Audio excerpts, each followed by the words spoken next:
Thank you for joining us on this beautiful Wednesday morning. I am Gwendolyn Harshaw, and this is The Spin with Gwen. We are being simulcast on 1980 AM WVKO and 92.9 FM The Drum, and we are powered by BLEV Radio. That's BLEV Radio and City Talk News. And we're here to talk about anything and everything pertaining to Central Ohio.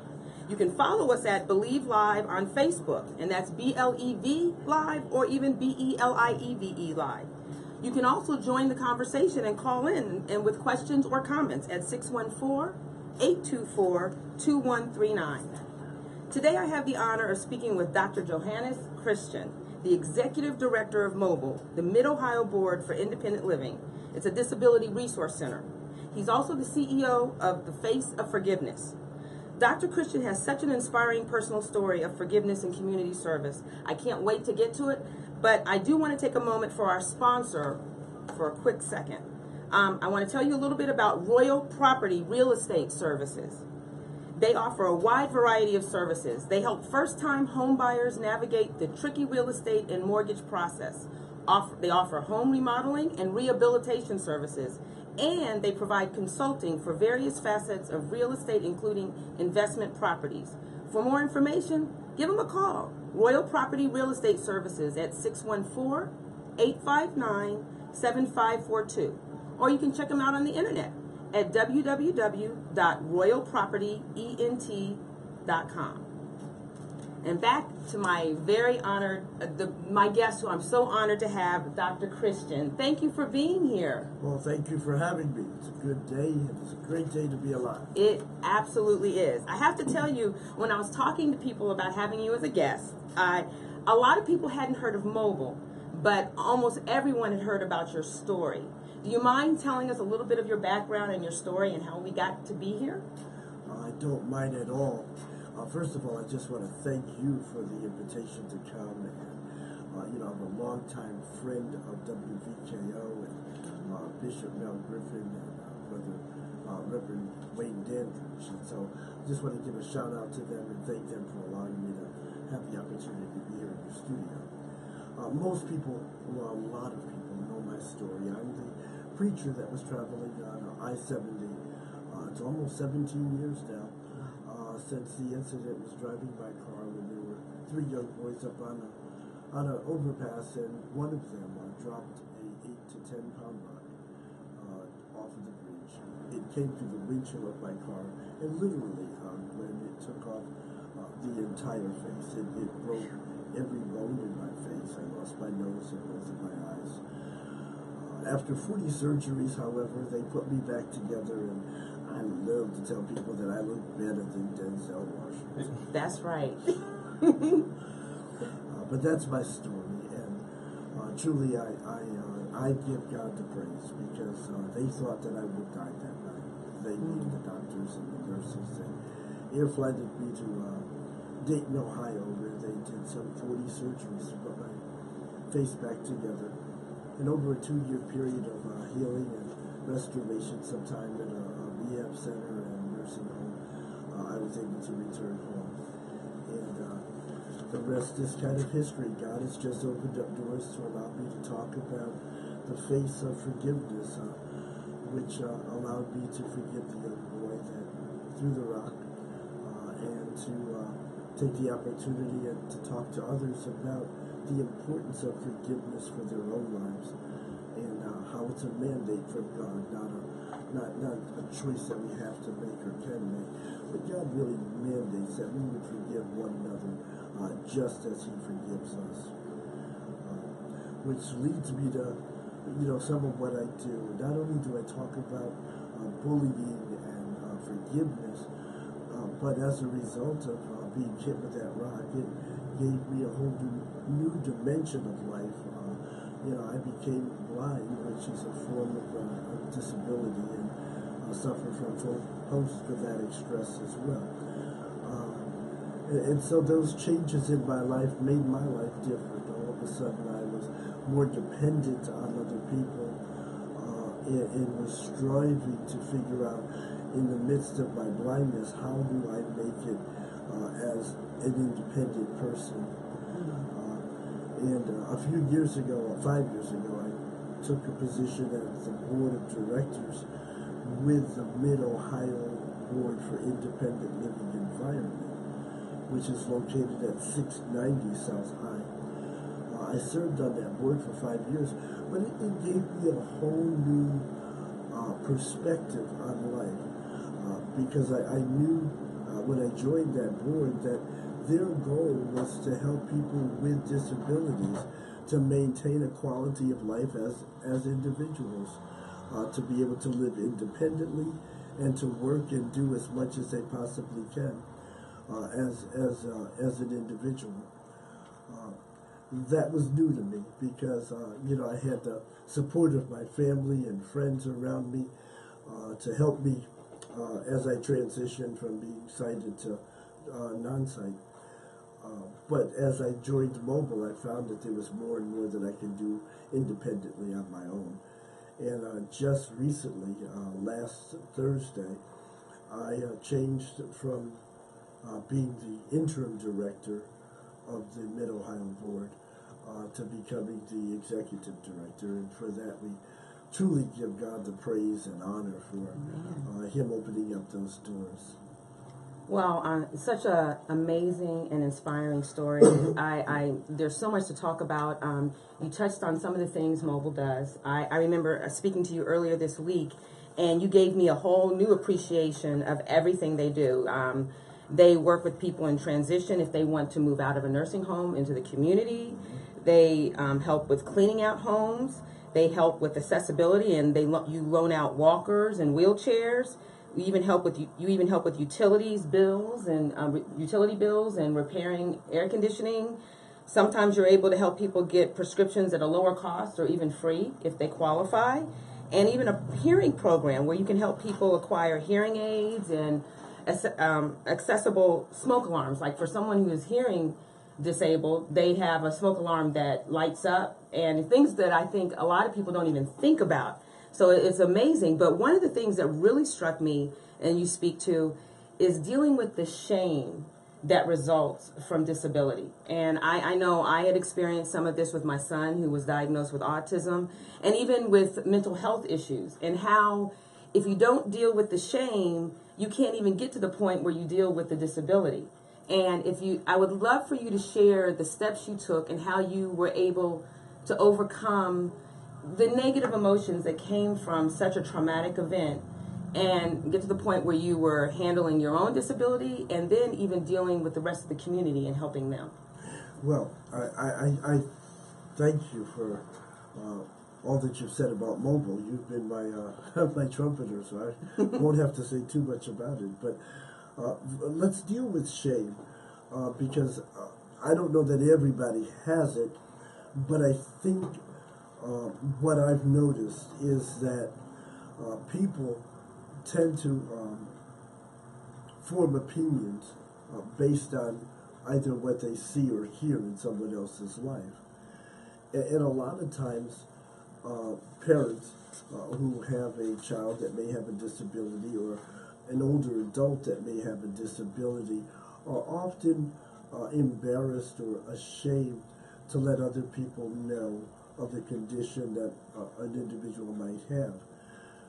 One of the things that I've seen at Mobile and experienced in my own life is that my disability doesn't make me necessarily less than, but in most cases it actually makes me more than, because I'm able to face a challenge or a barrier that others don't have, and yet be able to produce as much, if not more, than they can produce.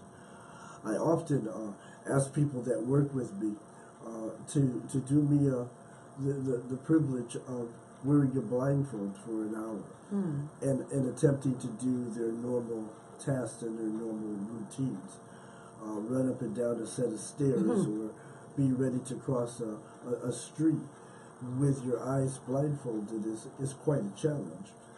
One of the things I do each morning is walk from my office over to Panera Bread, by myself, and I like to travel. So a lot of times I'm on an airplane going from one city to another to speak or for an event, And often people say, well, who went with you? And I didn't, nobody. I went, I got on the plane and I went. We who have these disabilities, have to learn how to navigate through life, and have to figure out how to get around obstacles and barriers that we may experience. And that's part of being independent. Part of letting go of the shame is that we've nothing to be ashamed of, because as I said, if you experience life through deafness, you're going through barriers that other people can't even imagine. Right. Not hearing your voice and being able to read lips or sign language, which makes you, having, more than one language, because you have an audio language as well as a sign language. Right. So, we try to encourage people to embrace whatever their disability is, and to embrace the life that they have out there to live. Wow, that is, like I keep saying, it's so inspiring. It struck me, you said how you've even accomplished more since the disability, because you've had to learn how to overcome different obstacles. I have a question. I know you're an author. You've written several books. Did you write any of those books prior to the accident? I wrote one. Okay. My first book, He's in the House, talks about the experience of being a single African-American male raising 5 children, and the challenges that we were up against as a parent. But my real reason for writing that was not only to talk about the challenges that we experienced, but African-American males get a bad rap. Folks think the moment they find out that you're a parent that we're absent, or we're not present in our children's lives, or that we don't care. And I wrote that book at the tail end of the Million Man March, where I was just so inspired to see so many African-American men in one spot at one time. And I knew that I had a story to tell. I wanted the world to know that there are black men that care about their families, that do raise them and have a very active part of their lives. Absolutely. That's such an important message. And I do want to mention the other 2 books that I'm aware of. You've written The Power That's in You, which is about anti-bullying, yes, affirmations, and The Face of Forgiveness, a memoir, which are both powerful books. And if they're on Amazon, if people are interested in purchasing them. You mentioned the Million Man March. You have been involved with marches and programs and community supports for so long. You recently walked from Cincinnati to Columbus. Can you tell me a little bit about that and why you did it? Yes. For those that know me know that I may not look like it, but I'm just a real buff when it comes to physical fitness and just knowing that you're taking good care of the body that God has given you. I, a couple of years ago, walked from from Columbus to Cleveland for Face of Forgiveness as a fundraiser, and to raise the awareness of the forgiveness movement and the anti-bullying movement that I've been involved in. But when I came to Mobile, Mobile was experiencing some financial crunches, and there was a real need for them to raise some money. And so this year when I did my walk, instead of raising money for Face of Forgiveness, I did it for the Mobile Agency, and I walked down Columbus. So it was quite the experience, and for that I'm so grateful. That is amazing. I heard people had trouble keeping up with you. That's wonderful. Mobile is so important, and it does so many things, like I mentioned, advocacy, transition, primarily information and referral, but you want to expand that. And you mentioned that there's needs for funds, as always, when you're working in the community. So I wanted to talk about that, and what do you, first of all, where do you see Mobile in the next year, in the next 5 years, and what can we as a community do to assist you in Mobile with their goals? Okay. Gwen, before I even talk about where we're going, I really want folk to know that we're here. Okay. And I thank you so much for helping to raise our visibility.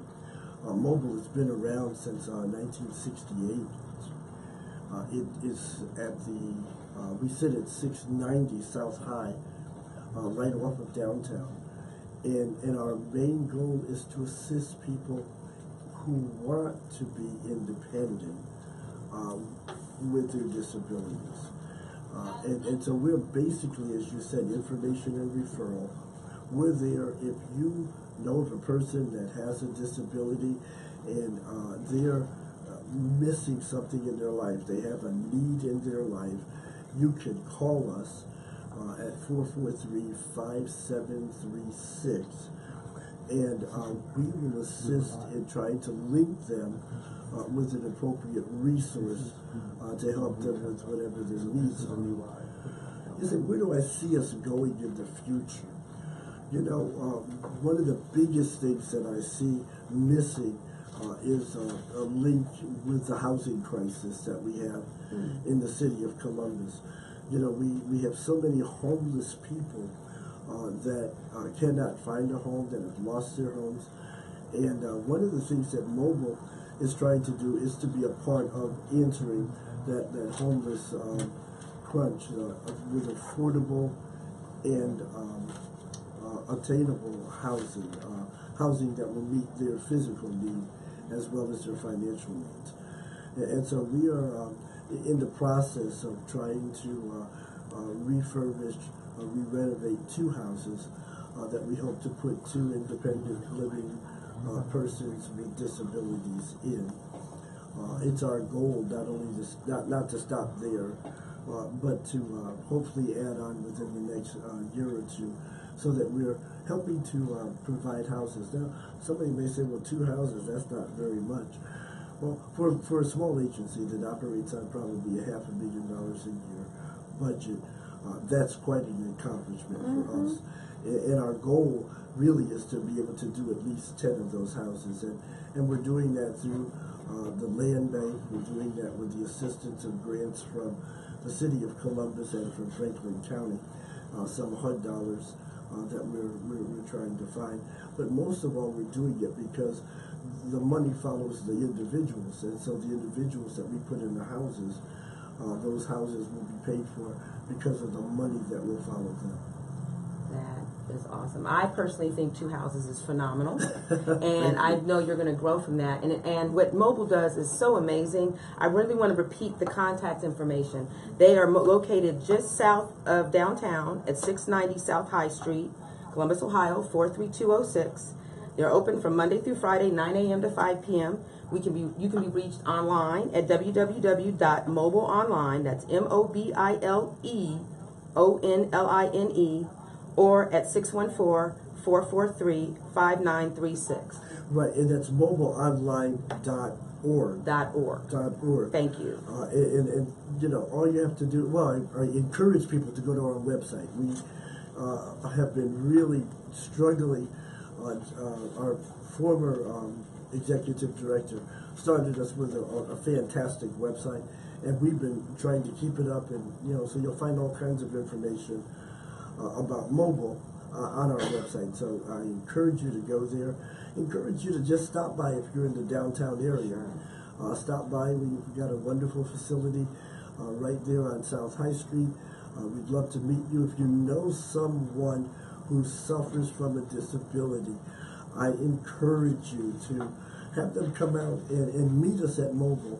We do a stroke support group for people who are living with the effects of a stroke. We have a peer-to-peer group that meets once a month on the 3rd Thursdays of every month. And that's a time for anybody with any type of disability to come and folks share different things that have helped them to cope with their disability. So whether it's arthritis, or whether you've had a heart attack, or whether you have suffer from a mental disorder, there's room for you at Mobile. And at Mobile, we like to say it's a place where everybody can fit in. That is wonderful. And there are other places to get a hold or get in contact with Mobile, even on Facebook at Mobile Columbus, MOBILE Columbus, COLUMBUS. So I just wanted to emphasize how important your services that you do. And I also want to broaden people's image or opinion about disability.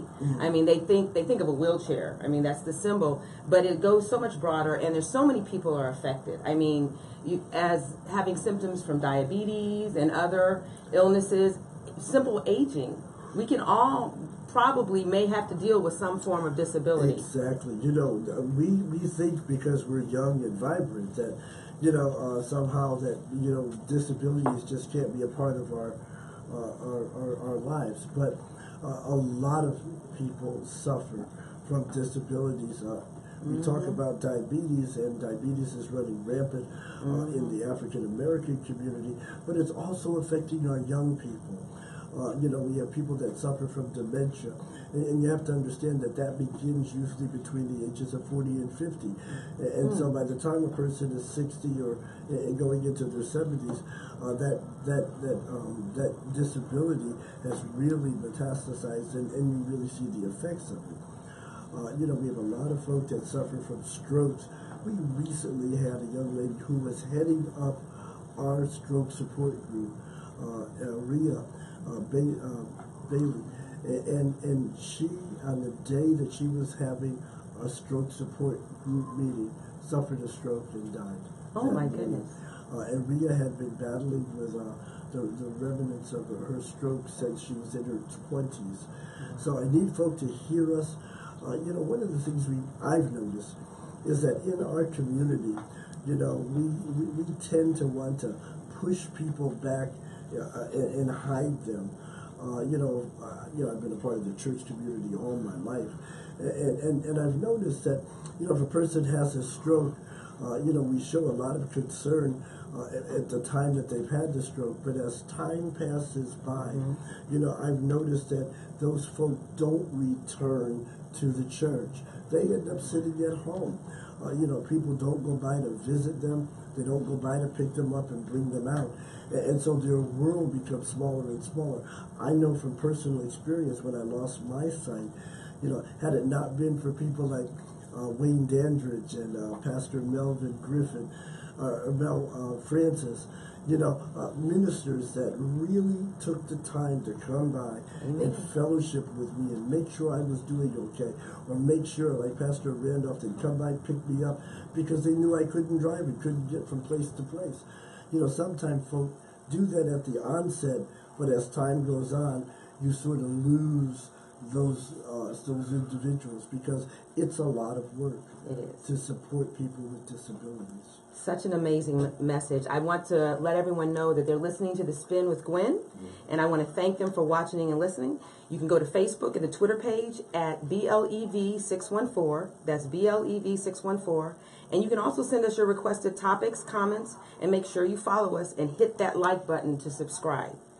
So you answered a lot of my questions, and you've given me so much to think about. So what is your favorite thing that you think mobile will be able to do in the future, or the near future even? Wow. You know, that's a loaded question. Yes, it is. I want mobile to grow. I want folk to know that we're here and that we support the community that we're a part of. You know, the thing about disabilities is that not just a black thing, it's not just a white thing, it's not a rich or a poor thing. It's something that affects every part of our community. And so where I want mobile to be a year from now, one, I want folk to know that we're there, and that when they hear that name, that it's not the best kept secret in the city of Columbus, but folk will know that we're there and we service people with disabilities. We're concerned. We just came out of an 8-session symposium that we did this summer for our youth, and it was spectacular. You know, we did it and served 5 different areas.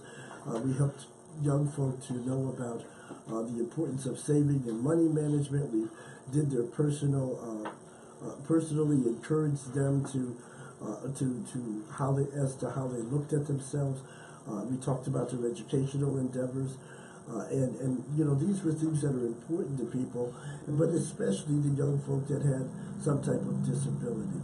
So where we're going in the future, we want to service vote in every way possible that mobile can, whether it be through our lending library that we do with durable medical equipment, or whether it's our deaf and hearing program that is run from funds from Franklin County, or whether it's just providing housing lists to help people be able to find houses in their community that are accessible and affordable.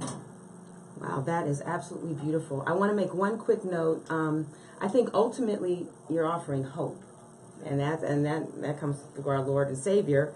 But I want to make sure that people who feel somewhat hopeless, they feel isolated, have issues with transportation, they can still call to find out what ways they can contact you to get some of that help, correct? Oh, definitely, definitely. If anyone out there is listening and anything that we've said has resonated is to something you need in your life or something that a loved one needs, you can call us at 614-443-5736. And Gwen, one of the first things we do with individuals that come to mobile is transportation is definitely one of the biggest hurdles that folk have. We are so fortunate to have CODA, a bus system that really caters to people with disabilities. Our mainline routes all have buses that are wheelchair accessible. They offer discounted rates for people who are suffering with disabilities, and we have CODA Mainstream, which offers a door-to-door service for people with disabilities. We hook folk up, we help them with the application process, and get them started with CODA Mainstream. So there's really, one of the first things we do for people, and we're so grateful to be able to work with CODA. That is so good to know. I want to repeat the phone number so people can reach you when they need to. Please. It's 614-443-5936. You're also on the web, www.mobileonline.org, and Facebook, and Mobile Columbus on Facebook. And I just want to make a quick programming note. You're listening to The Spin with Gwen. Next week, you can listen to Monica Guidry in The Heart of It All at 11 a.m. on Wednesday. And we just thank you so much for joining us today. And thank you, Dr. Christian, for sharing this information. I'm sure there are a lot of people who have been helped and inspired by this message. Well, thank you again for having me, and God bless you and your show. We pray that it will grow and that folk will continue to listen. Thank you. Have a wonderful day, everyone. This is The Spin with Gwen.